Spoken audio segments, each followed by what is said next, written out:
At this stage of life, when we're nearing or in retirement, it's not unusual to worry or wonder, where do I go from here? What's left for me now? Am I just going to sit in the lazy boy and watch reruns of Murder, She Wrote? Is that all there is? Or is there something more? And if there is, how can I figure out what exactly that might be? And how do I know that I can actually do it? Hi, I'm Susan, and welcome to the channel. Today I want to talk about life reflection and new directions. If we look back on our lives, the very highs and the very lows, we can recognize and tap into what our strengths were during those times and how we got through those experiences. And we can use the memory of that same fortitude to spur us on to future hopes and dreams with confidence. Kind of like if I overcame that and I achieved that, and I'm still the same person, possibly even a better version of myself, then the sky's the limit. There's still time to do so much, and your past has proven that you can do it.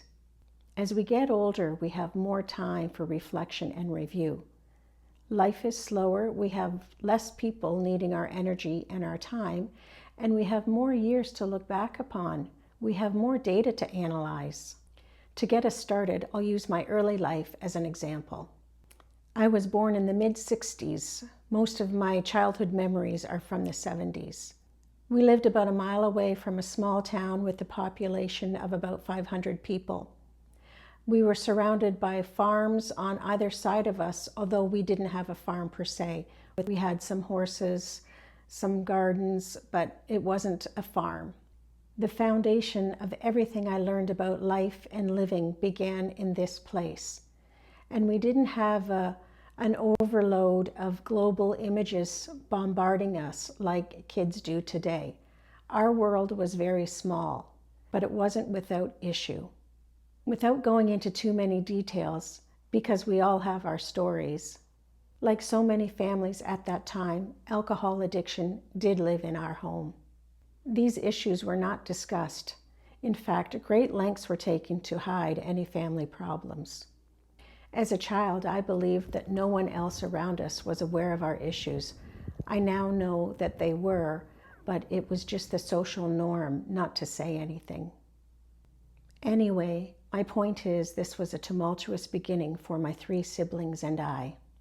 And unlike present times, there was no outside help or support offered to us. We had to somehow get through it on our own, but what strength and fortitude to live through that. I dare say because of that we learned resilience, coping skills, determination, self-sufficiency.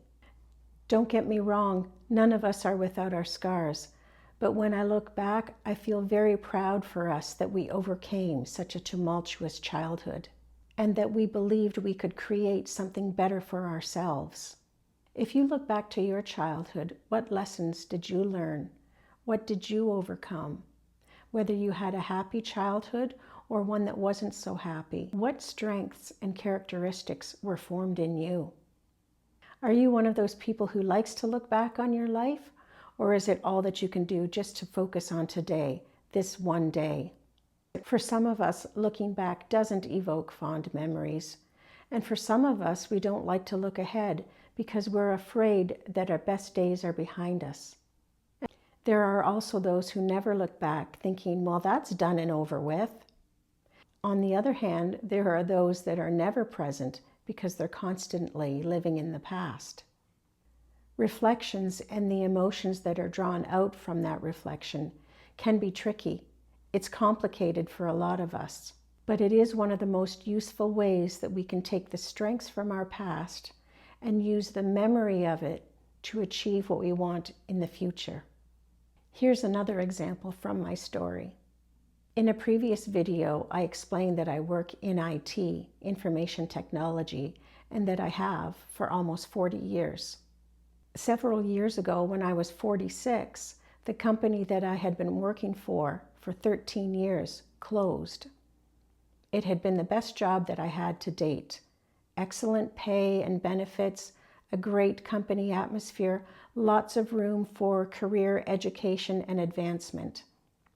So that was a difficult time, especially because my husband at the time worked for the same company, so we were both unemployed at the same time. I accepted a position with another company, making much less money, and I'll admit, working much harder. I stayed there for a couple of years, and with each day I grew more disheartened.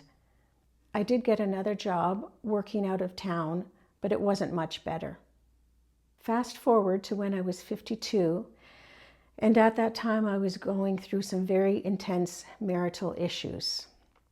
I applied for a job that I never thought I would get.